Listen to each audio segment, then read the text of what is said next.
di pemakaman Manyar situ.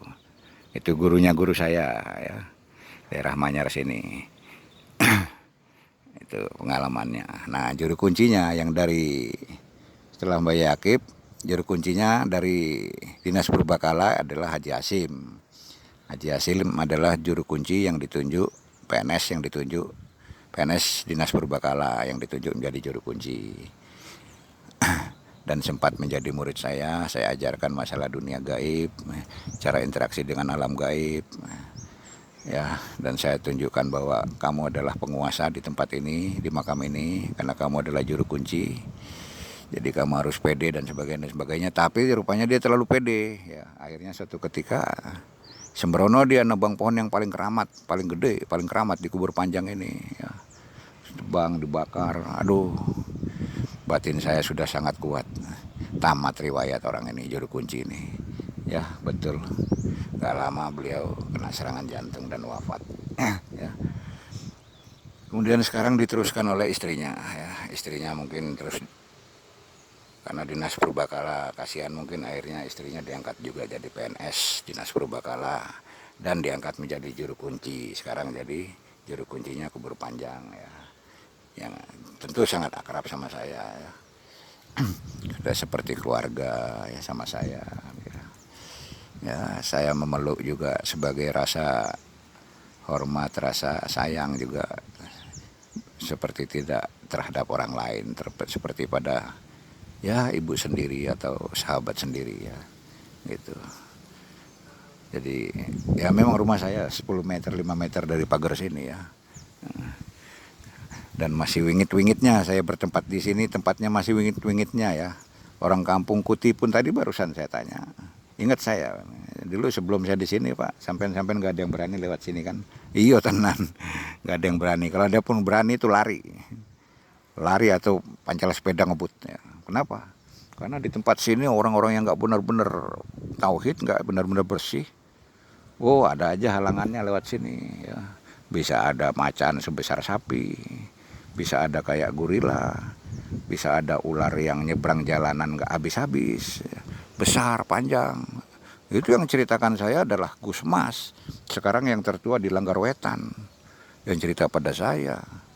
Bukan saya yang melihat, saya ngaku-ngaku, dia sendiri yang bercerita. Sebelum Pak Nurdin tinggal di sini, ini Pak, ini gitu ya.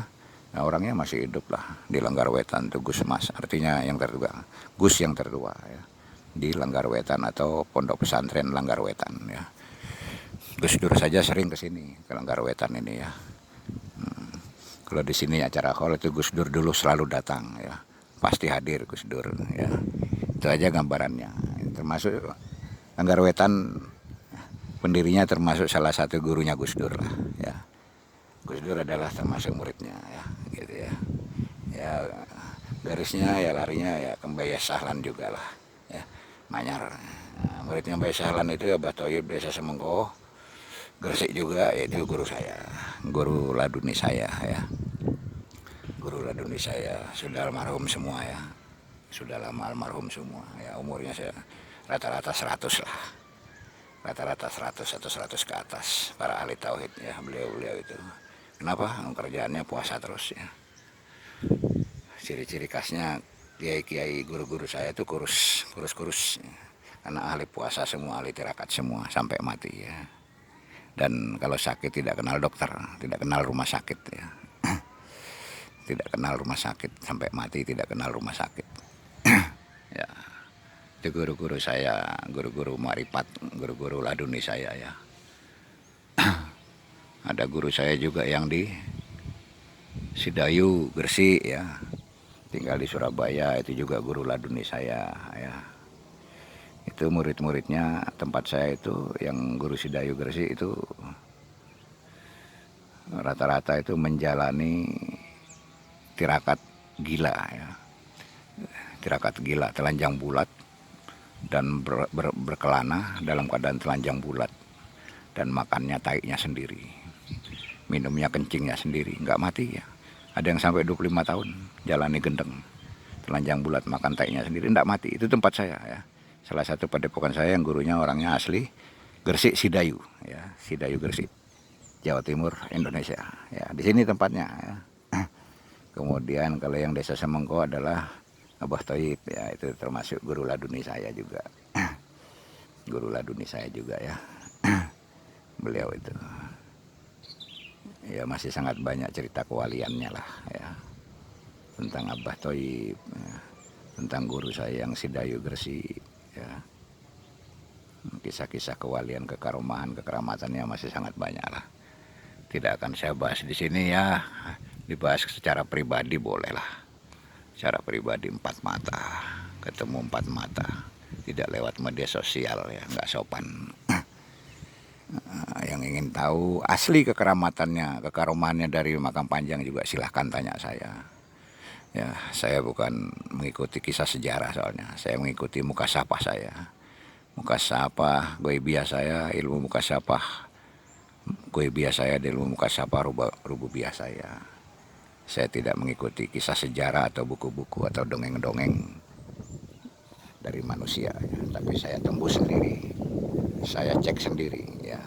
Saya rituali sendiri, saya lelakoni sendiri, ya. Itu karakter saya. Tidak mudah percaya, ya.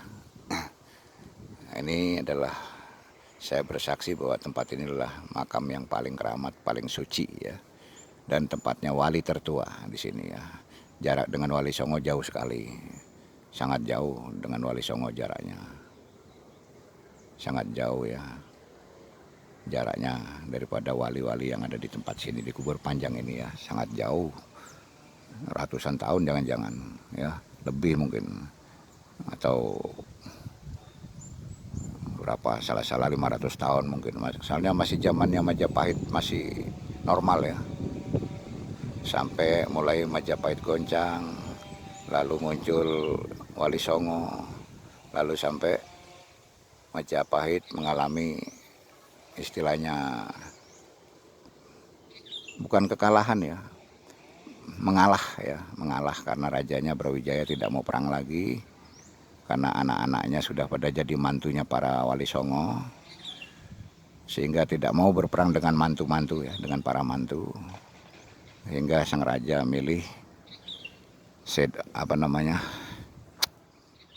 bertapa atau diam atau menyepi di daerah Gunung Lawu sana. Itu mengalah ya, bukan kalah. Entah dengan karomahannya atau kekesaktiannya dari Wali Songo, atau kekeramatannya dari yang Prabu Brawijaya beserta para resinya, maka terjadilah Majapahit, kerajaan Majapahit sirna, hilang lenyap ya. Filsafatnya dikenal dengan kerajaan Majapahit dikenal dengan sirna, hilang kertaning bumi, lenyap tanpa bekas ya, lenyap, menghilang ya, tiba-tiba menghilang ya. Alkisah, kitab-kitab, buku-buku saya tidak percaya. Saya percaya pada hasil tembusan saya dan ritual saya sendiri. Ya, dengan kekuatan keyakinan ritual saya lakoni, saya puasai. Saya tembus dan sebagainya secara istiqomah. Itu yang lebih saya yakini, saya percayai ya. Begitu.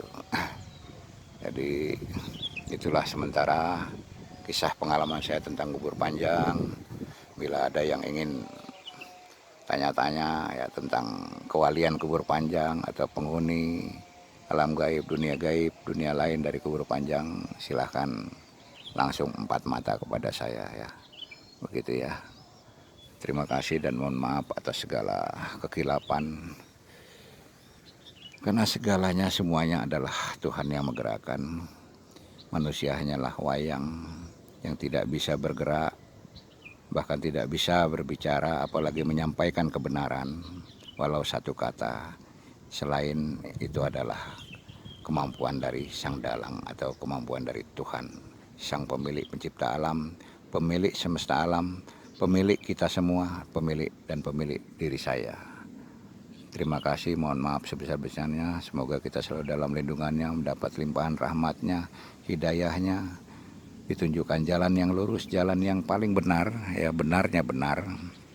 Ya, semoga sukses segala apa yang kita cita-citakan yang baik.